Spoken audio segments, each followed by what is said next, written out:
2015. And so, you know, the last one, the first one that ever happened, Million Man March, was in 1995. And so literally like millions of people come. It's really for Black men to come and get together from all religions, all organizations, Muslims, Christians, whatever you are, and support the uprising of the Black community. It's a beautiful thing. Yeah, and it was no violent crime. There was no crimes.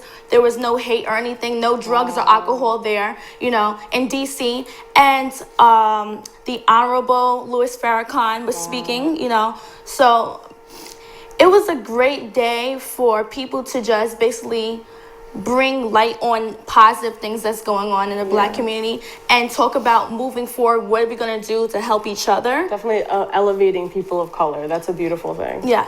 And it's just so funny how it didn't get a lot of recognition on major media outlets. I probably only heard about it on Twitter, but yeah, I did only hear about it on Twitter and through you. I think it's shown on C-SPAN, really? Not even on BT or, you know. That's weird. BET wouldn't even show that? Yeah.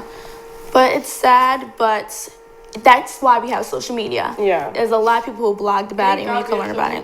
Because if this was 1995, I guarantee you most of us wouldn't be knowing about it. Yeah. Everyone knew about it in 1995. It had a great impact. Since the first one in 1995, there was after Million Man March, there was 1.7 people, Black men registered to vote, and organizational members and skyrocketed. People joined the NAACP and churches and mosques to skyrocketed. So there was a lot of improvement. People want to get involved. It's like motivation to be a better person. Yeah, I know. And 13,000 applications were filed for adoption of Black children.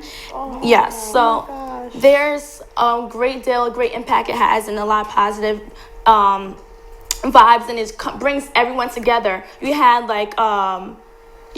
Indian people come and speak, because it basically wants to bring people together to know that you're worth something, you know? Definitely. I'm forgetting the word right now, but it's like sort of like being an ally, having a platform for not only yourself to advance your people, but also have a platform for other people to advance their people, and being just together with people, like how Bernie Sanders sort of gave his platform to people to stand up against those types of rights. Like, that's the same thing. So it's really, I mean, I thought that the Million Man March was a beautiful thing. I read a lot about it.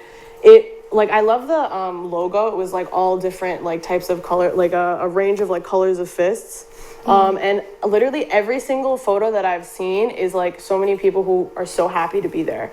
And I mean, in this day and age where we want to say that we are advanced and stuff like that, but yet these things are still happening with like Sandra Bland and all these people, Tamir Rice, all of that. It's beautiful to have like this hopeful light in the Million Man March. So it was a really beautiful thing to witness. Definitely. And so there at the march, Louis Farrakhan, he gives like a list of objectives for people to take, and it's like basically a holy day of atonement to just turn over and be better. And it's for the men to be stronger men in the family and the communities, because that's really a structure of it, and we need more families. Can't have broken families.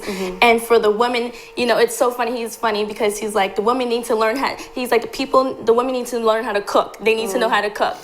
And so it's so funny, and all the children there. It's just really fun. A lot of people went down. There's all the schools went down and just marching and protesting. It was a great time. So everyone should look more into that Million Man March. Definitely. Speaking about people of color, Raven Simone is kind of